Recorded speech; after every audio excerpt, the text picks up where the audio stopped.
सूरजपुर नाम का एक गांव था जहां धनीराम नाम का एक सेठ रहा करता था। अपने नाम की तरह ही ये धन से परिपूर्ण था। बड़ी सी हवेली, नौकर चाकर, हीरे जवाहरात, हर ऐशो आराम की चीज मौजूद थी। लेकिन इतनी संपत्ति होने के बाद भी धनीराम बड़ा कंजूस था। धनीराम की आदत थी कि ये हर सुबह सवेरे उठकर नदी के पास जाता और वहां स्नान करता था और फिर घर आकर नित्य नियम योग वगैरह करता था।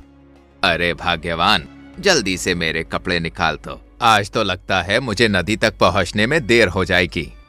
अरे क्यों परेशान होते हो जी, आप ही हर रोज की तरह नदी पर पहले स्नान करेंगे। भला आपसे जल्दी कोई उठता है? हाँ हाँ, सही कहा। चलो अब मैं चलता हूँ। धनीराम हर रोज की तरह नदी पर सबसे पहले पहुंच जाता है। चलो, अच्छा है कोई नहीं आया, जल्दी से पहले स्नान कर लेता हूँ। धनीराम स्नान करने के बाद अपने महल लौट आता है। आ गए ना आप, मैंने कहा था ना पहले स्नान तो आप ही करेंगे। चलिए अब मैं आपके लिए नाश्ता लगवा देती हूँ।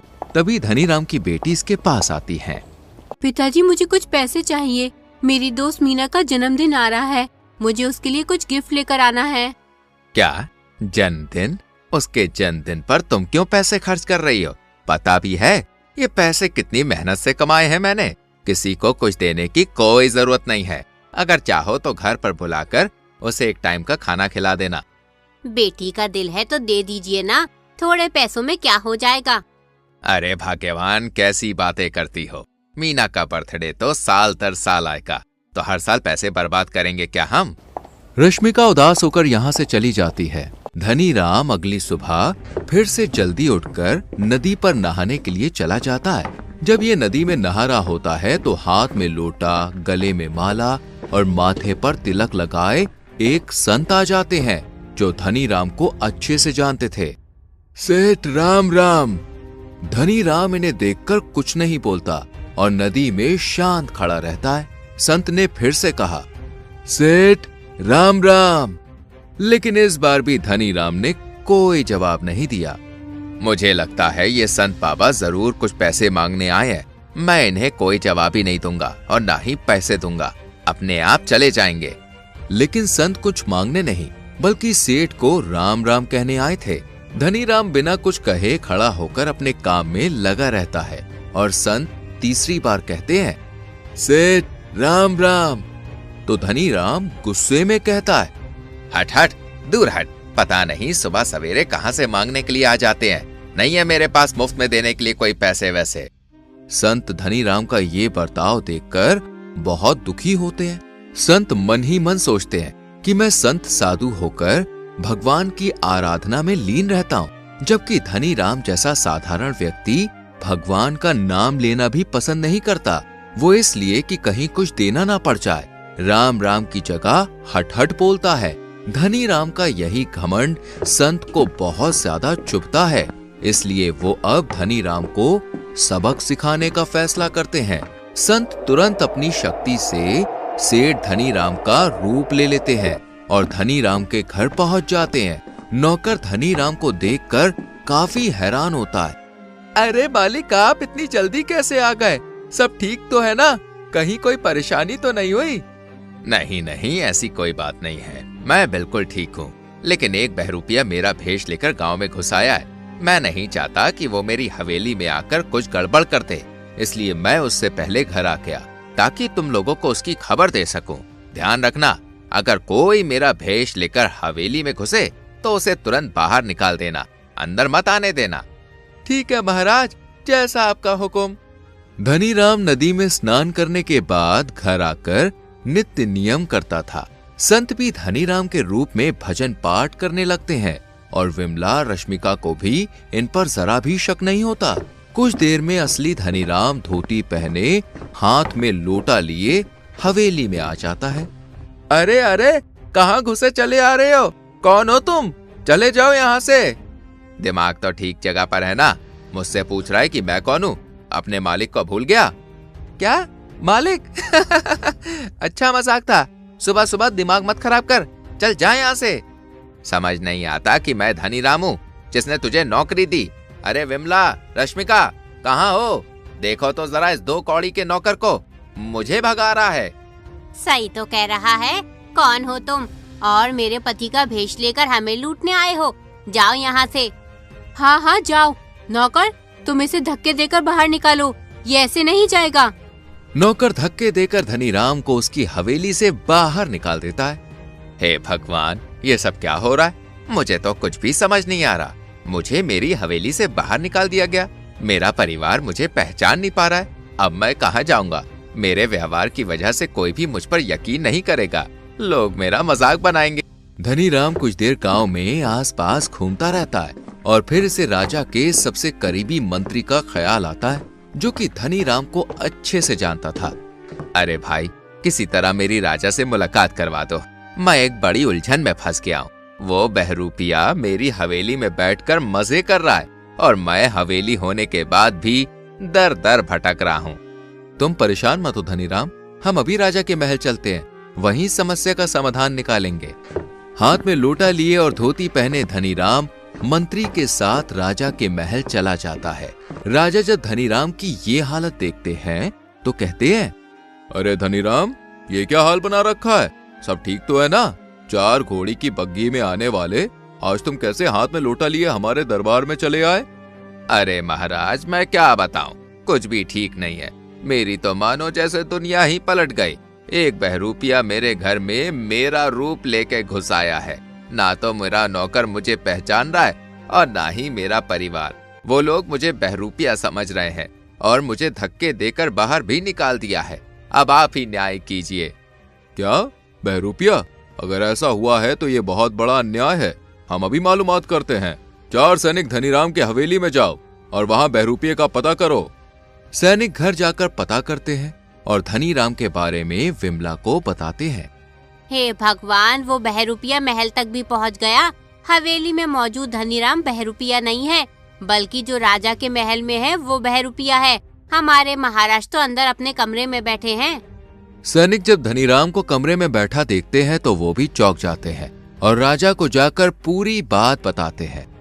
ऐसा कैसे हो सकता है? 2 धनीराम, लेकिन कैसे? सैनिकों, तुरंत धनीराम की हवेली जाओ और धनीराम को कहो कि राजा ने तुम्हें बुलाया है।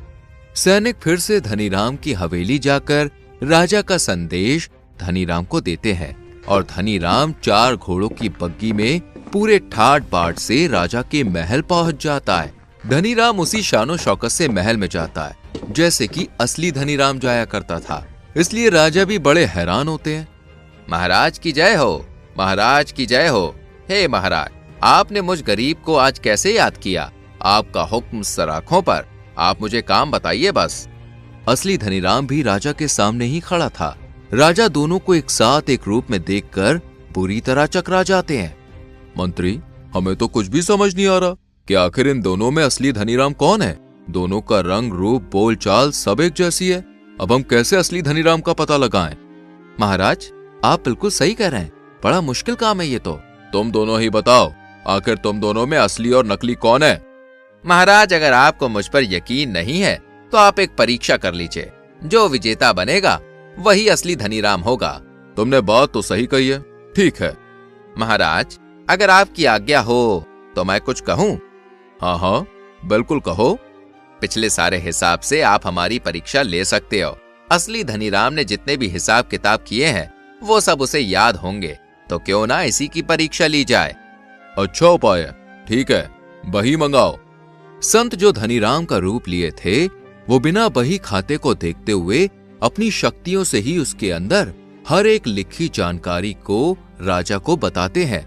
राजा जब इसे बही खाते की किताब से चेक करते हैं तो सब बराबर हिसाब बैठता है।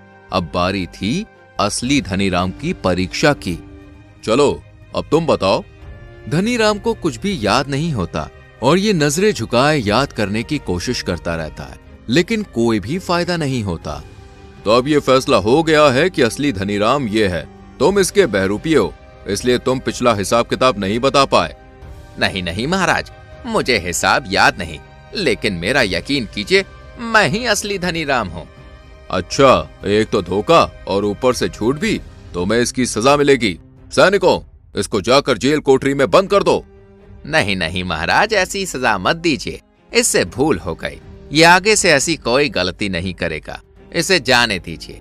आप तो बड़े दयालु हैं। इसे इस बार छोड़ दीजिए। ठीक है, तुम कहते हो तो जाने देते हैं, लेकिन आगे से ये हमारे राज्य में दिखाई ना दे। अगली सुबह सवेरे धनीराम फिर से नदी पर स्नान करने के लिए गया तो देखा कि संत पहले से ही वहां मौजूद है। सेठ राम राम। ये सुनकर धनीराम को सब समझ आ गया कि वो सब संत के अपमान का बदला था। वो सिर्फ एक जादुई चमत्कार था। मुझे माफ कर दीजिए, मैंने आपका अपमान किया। मुझसे बहुत बड़ी भूल हो गई। मुझे माफ कर दीजिए। जो अपमान मेरा हुआ वो तुमने नहीं, तुम्हारे घमंड ने किया था, तुम्हारे लालच ने किया था, ताकि तुम कुछ देने से बच सको। इंसान दुनिया की अगर सारी संपत्ति भी संजो कर रख ले तो वो कभी सफल इंसान नहीं बन सकता। सफल इंसान तो वो होता है जो धन होने के साथ दूसरों के लिए दया प्रेम रखे, सबके साथ अच्छे से बर्ताव करे और पैसों से ज्यादा इंसान का मान रखे और भगवान का नाम जपे। मैं अपनी गलती समझ गया। आगे से मैं कभी किसी के साथ बुरा व्यवहार नहीं करूंगा। धनीराम अपनी गलती को समझकर एक नए बदलाव के साथ अपने घर चला जाता है और सब कुछ पहले की तरह हो जाता है। तो दोस्तों, कैसी लगी आपको ये दिल छू लेने वाली कहानी? कमेंट में बताएं। वीडियो को लाइक और शेयर करके चैनल को सब्सक्राइब करें और बेल आइकॉन प्रेस करें। मिलते हैं अगली वीडियो में। सूरज एक गरीब आदमी था। अपना घर चलाने और अपने बच्चों का पेट भरने के लिए वो दूसरों के यहाँ मेहनत मजदूरी किया करता था। कई बार उसे पूरे दिन मजदूरी करने के बदले सिर्फ आधे पैसे, फटे पुराने कपड़े और बासी खाना मिल जाता था, जिन्हें वो शाम को अपने गमछे में बांधकर अपने बच्चों के लिए घर ले जाता था। घर में घुसते ही उसकी पत्नी कावेरी बोली, अगर पैसे मिले हो तो दे देना, लड़कियों के लिए गर्म कपड़े लाने हैं। जरा सांस तो लेने दो, कुछ कपड़े मिले हैं, पहना कर देख लो, ये सर्दियाँ तो कट ही जाएंगी। हर बार सर्दियाँ तुम्हारे मिले हुए इन चीथड़ों में ही कट जाती हैं। पता नहीं कभी नए मयस्सर होंगे या नहीं।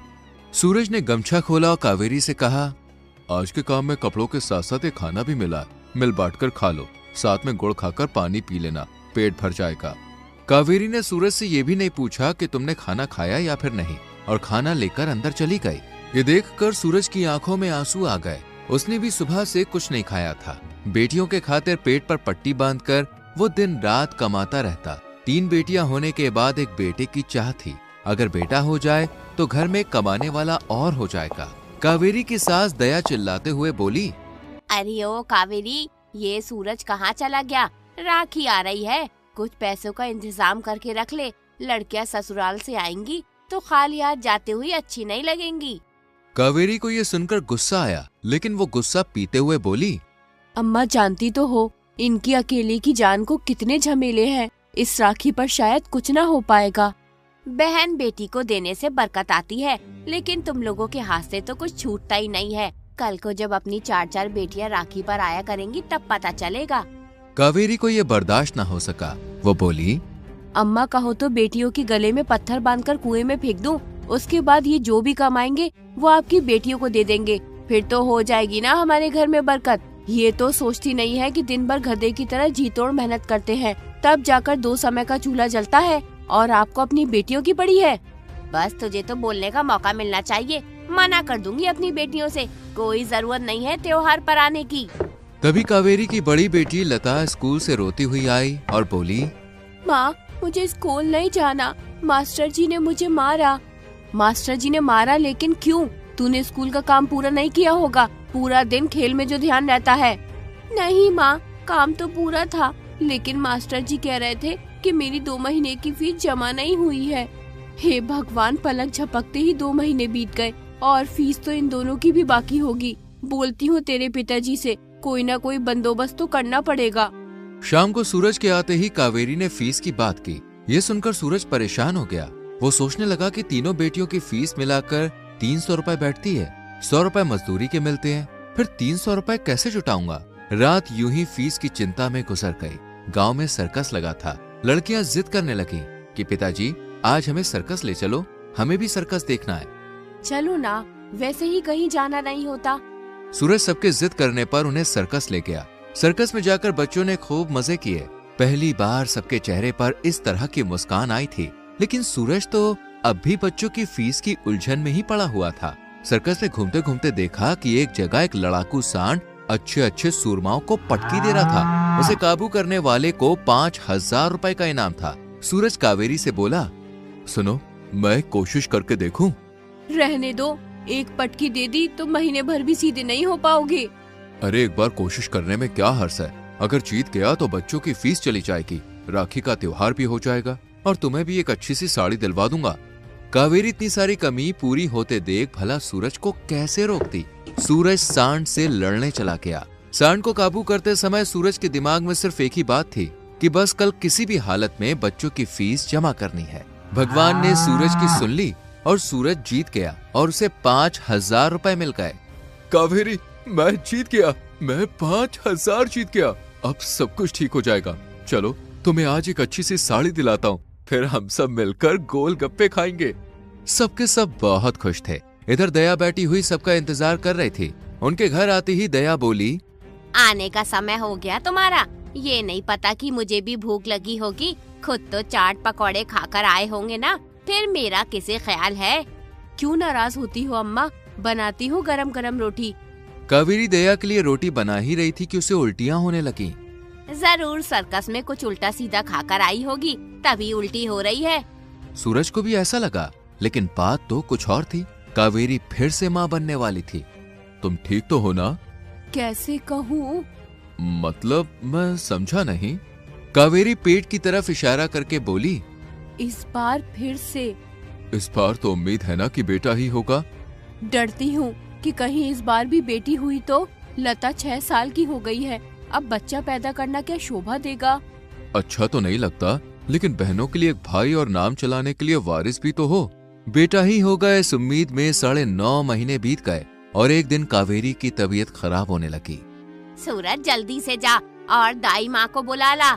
सूरज गया और दाई माँ को बुला लाया। दाई माँ कावेरी को देखकर बोली, अरे दया, इस बार तो बड़ा मुश्किल है। तीनों बेटियां तो मैंने ही पैदा की थी, लेकिन इस बार बहू को अस्पताल ले जाना पड़ेगा।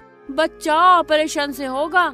ऑपरेशन का नाम सुनते ही सूरज के होश उड़ गए, लेकिन कावेरी की जान पर बनी थी, इसलिए अस्पताल जाना जरूरी था। सूरज ने पड़ोस से रिक्शा लिया और कावेरी को सरकारी अस्पताल ले पहुंचा। डॉक्टर साहब, मेरी बीवी बड़ी तकलीफ में है, जल्दी से कुछ करो। डॉक्टर चेक करते हुए बोले, देख, बच्चे की धड़कन कम होती जा रही है, लेकिन हमारे अस्पताल में बच्चे को रखने के लिए मशीन नहीं है, इसलिए तुम इन्हें प्राइवेट अस्पताल में ले जाओ। एकदम से इतना संकट आएगा सूरज ने कभी सोचा भी नहीं था। कावेरी की आंखों से आंसू बहने लगे। तुम चिंता मत करो, हम प्राइवेट अस्पताल चलेंगे, मैं तुम्हें कुछ नहीं होने दूंगा। लेकिन प्राइवेट अस्पताल में जाने के लिए बहुत सारे पैसे चाहिए थे, इसलिए वो कावेरी को अस्पताल में भर्ती करके गांव में जमींदार के पास पहुंचा। बाबूजी, कुछ पैसे उधार मिल जाते तो बहुत मेहरबानी होगी। बीवी पेट से अस्पताल में जिंदगी और मौत से लड़ रही है। कितने चाहिए सूरज? 10,000 चाहिए, मैं आपकी पाई पाई चुका दूंगा। तुम्हारे पिता हमारे बहुत अच्छे मित्र थे, इसलिए दे देता हूँ, लेकिन 2 महीने बाद मुझे मेरा पैसा वापस मिलना चाहिए। आपकी बहुत बहुत मेहरबानी। पैसा लेकर वो दौड़ता हुआ अस्पताल पहुंचा। कुछ देर के बाद, बेटा हुआ है, लेकिन अभी स्थिति नाजुक है, इसलिए मशीन में रखा गया है। जैसे ही खतरे से बाहर आएगा हम दिखा देंगे। आधी अधूरी सही, लेकिन बेटा पैदा होने की खुशी में सूरज खुशी से रो पड़ा। चाहकर भी अपने आंसुओं को वो रोक नहीं पाया, और रोकता भी कैसे। उसकी मनचाही मुराद जो पूरी हुई थी। 3 दिन नर्सरी में रहने के बाद बच्चा उन्हें सौंप दिया गया। अब माँ और बेटा दोनों ठीक थे। अस्पताल में 7,000 रुपए खर्च हुए। घर आने के बाद कावेरी बोली, बहुत पैसा खर्च हो गया, सर पर कर्जा रखा गया, सो अलग। तो क्या हुआ, बेटा भी तो हुआ है, मैं हूं ना। अब कोई दूसरा काम देखूंगा और ये सारा कर्जा उतार दूंगा। कितने पैसे बचे हैं? 3,000। उनकी बातें सुनकर दया बोली, अरे सुन सूरज, तेरी बहनें भी भतीजे होने की खुशी में रेशमी साड़ी मांग रही हैं और गांव में लड्डू भी तो बंटवाने हैं। ठीक है अम्मा, मैंने तो सोचा था कि पहले थोड़ा कर्ज उतार दूं। जिंदगी में कर्जा पानी तो लगे ही रहते हैं, पहले जो मैंने कहा है वो कर। 2-4 दिन अपने बेटे के साथ तो ऐसे ही बीत गए। उसके बाद सूरज ने सोचा, इससे अच्छा तो रिक्शा चलाना शुरू कर दूं। अभी 3,000 बाकी हैं, उसमें एक अच्छा रिक्शा आ जाएगा, बाकी तीज त्योहार सब बाद में। सूरज ने रिक्शा खरीद लिया और फिर रिक्शा चलाने लगा। रिक्शे से उसकी आमदनी तो ठीक होने लगी, मगर बचत के नाम पर उसे 1 रुपया भी नहीं बचता था। इसी तरह जमींदार के पैसों को 4-5 महीने बीत गए। एक दिन जमींदार घर पर आकर बोला, सूरज, लगता है तुम तो पैसा लेकर भूल गए हो। बताओ कब दोगे पैसे? बस बाबूजी, कुछ दिन और, फिर मैं आपके सारे पैसे दे दूंगा। अभी चाह कर भी पैसे इकट्ठा नहीं हो पा रहे हैं। सर्दी शुरू हो गई है, सोच रहा हूँ इस बार 2 रजाई खरीद लूं। बस 1 महीने की मोहलत और दे दो, दोबारा कहने का मौका नहीं दूंगा मैं। ठीक है, महीने से 1 दिन ज्यादा नहीं होना चाहिए।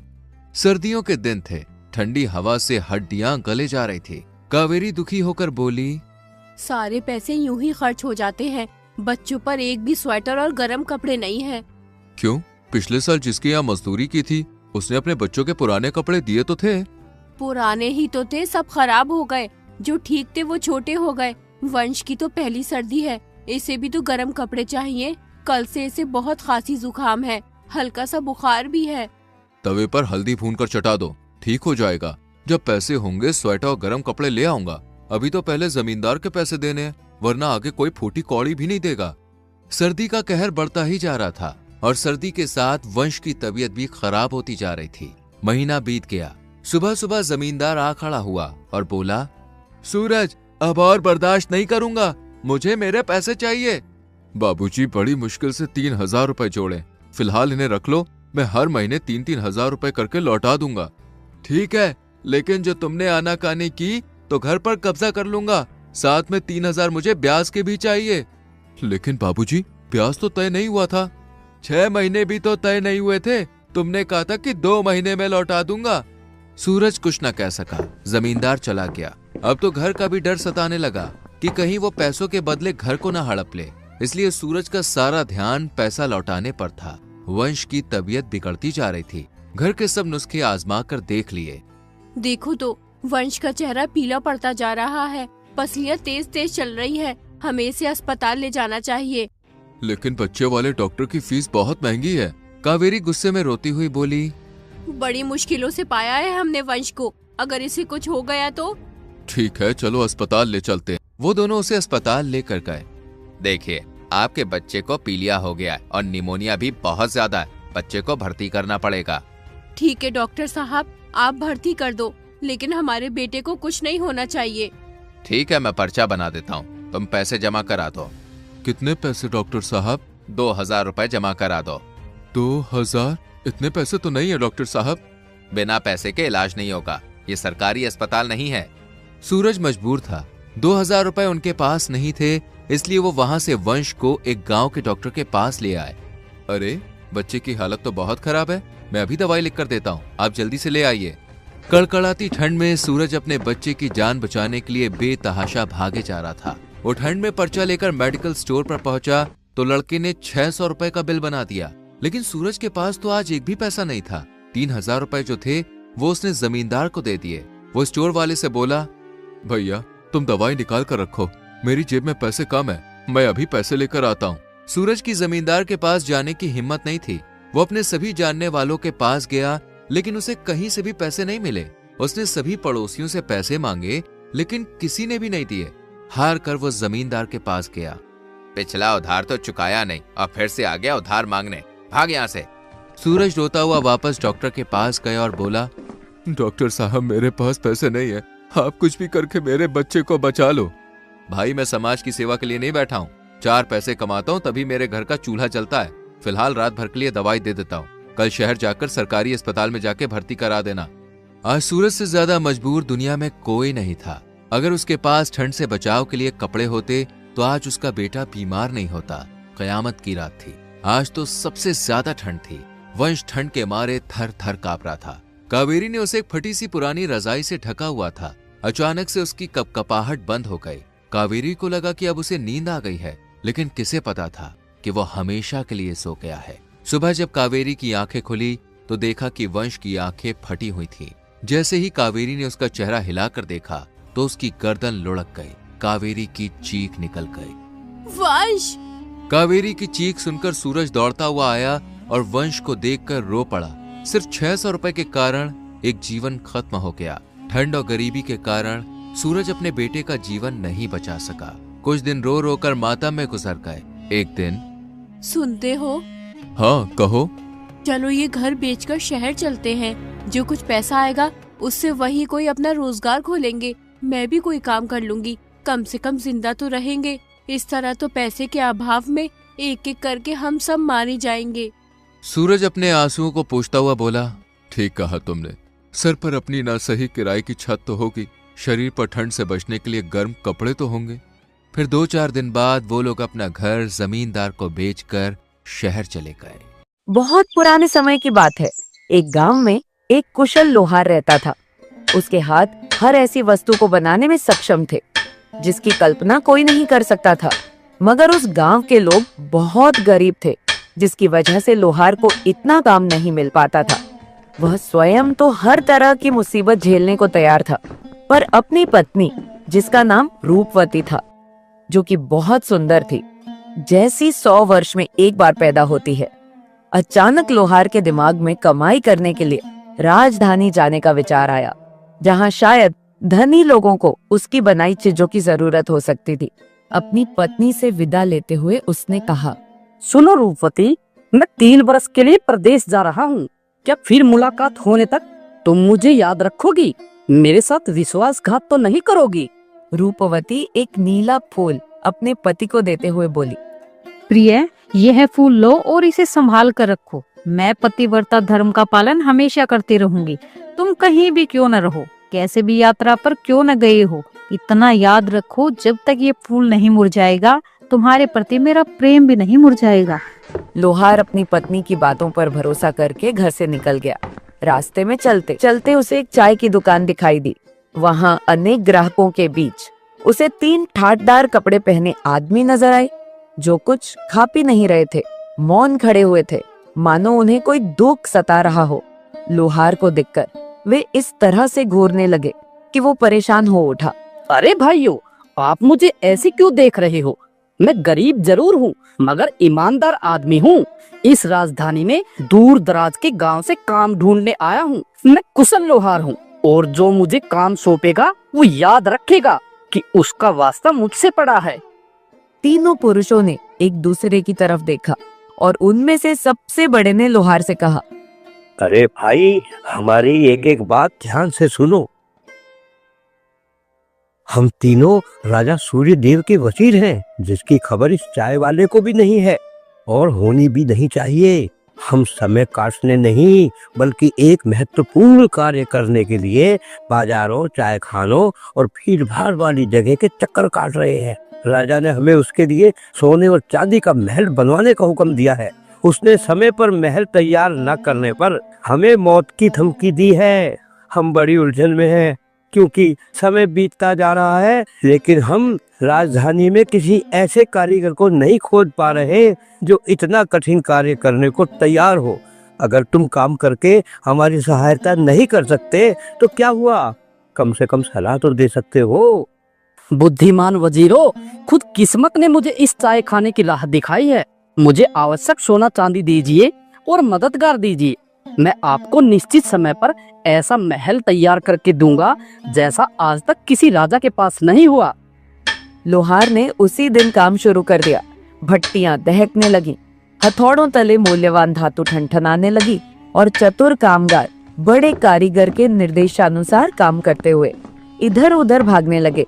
समय के अनुसार महल बनकर तैयार हो गया।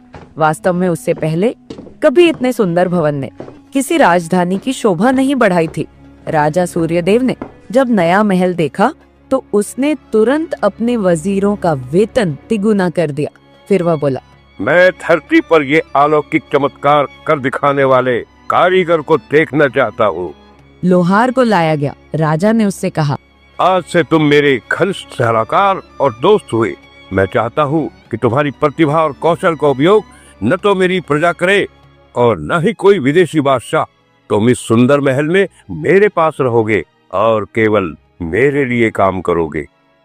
तीनों वजीर लोहार से मन ही मन जलने लगे और अकेले में मिलकर उसे किसी तरह बर्बाद करने की सोचने लगे। एक दिन वजीरों ने राजा के पास जाकर कहा, महाराज, आपका चहेता लोहार जादूगर है। उसने महल किसी जादुई फूल की सहायता से बनाया है और उसी की बदौलत वह आपका कृपा पात्र बन गया है। उस फूल को वह लोगों की नजरों से छिपा कर रखता है। हमें लगता है कि यह दुष्ट आपके प्राण लेने के लिए आपके विरुद्ध कोई षड्यंत्र रच रहा है। तुम मुझसे छिपाकर कौन सा फूल सीने में लगाए रखते हो?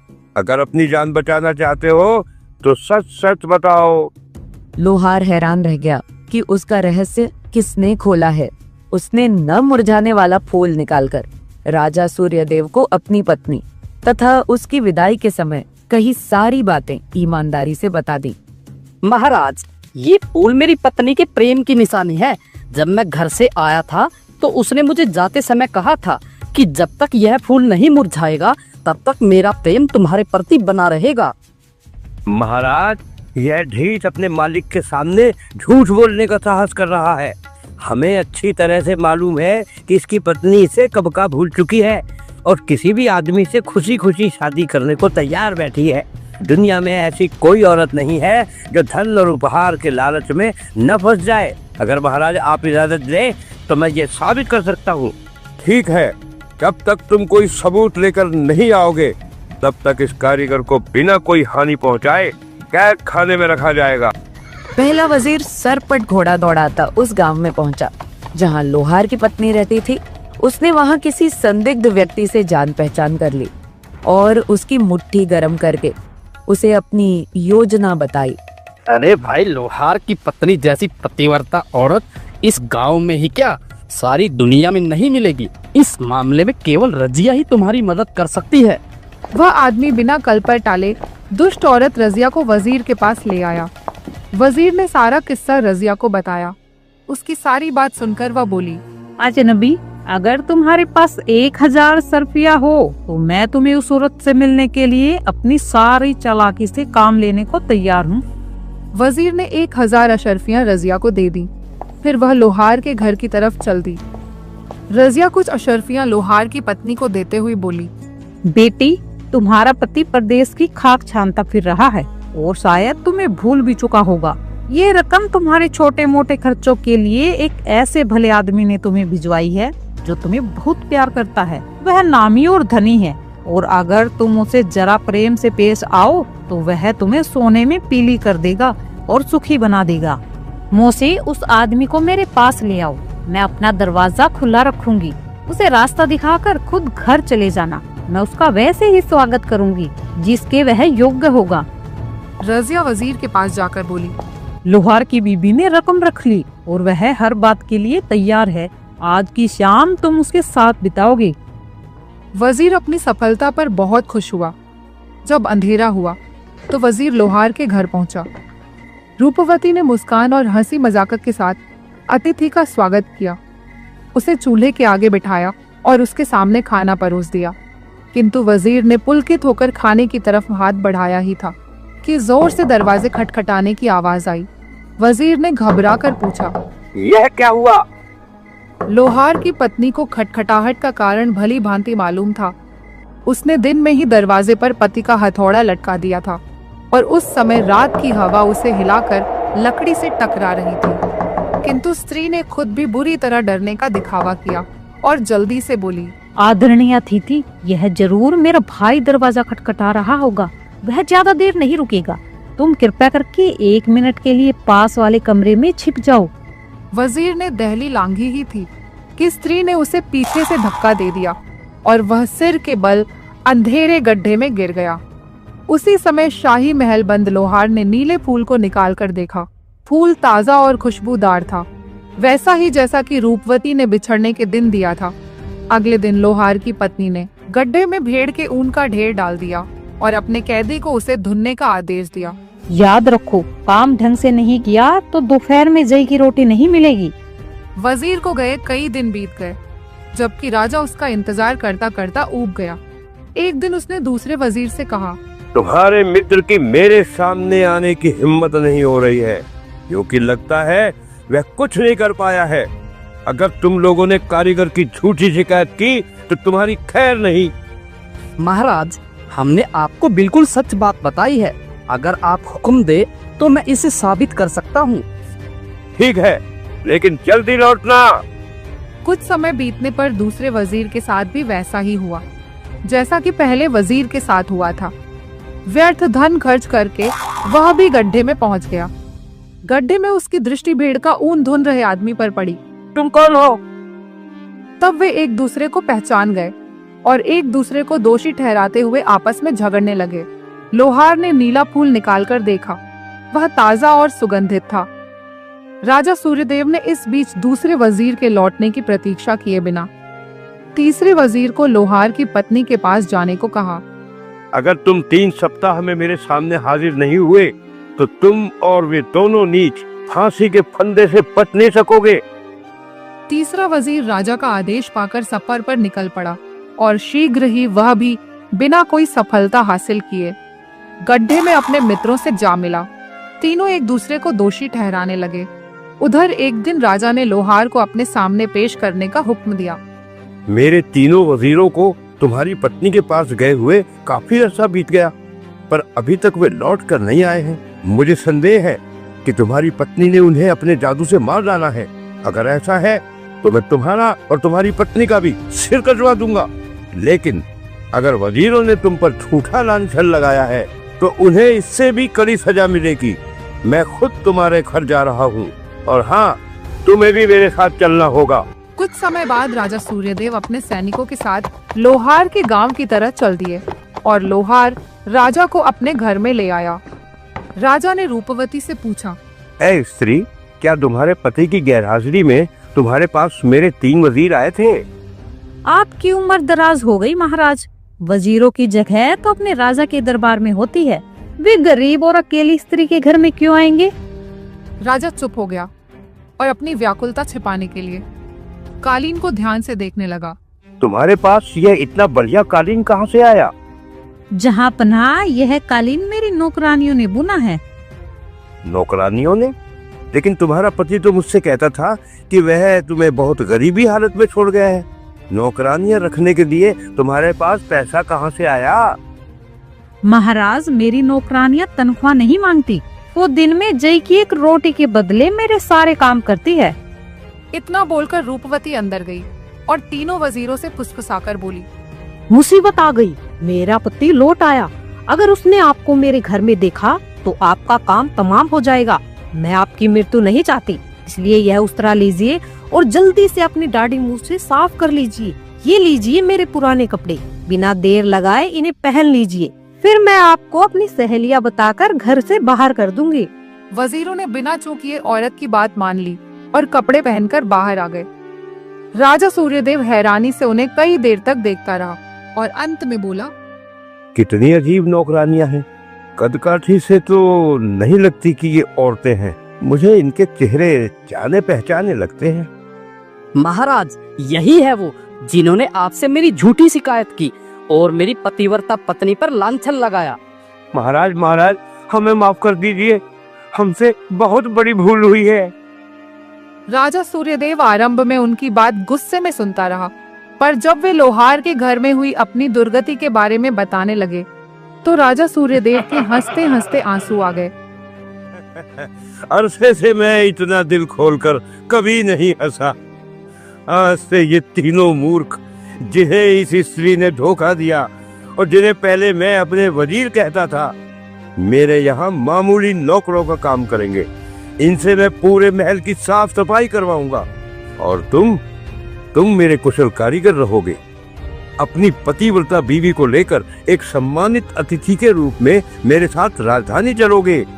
मैं तुम्हारी सेवा और योग्यता के अनुसार तुम्हें बहुत से पुरस्कार दूंगा।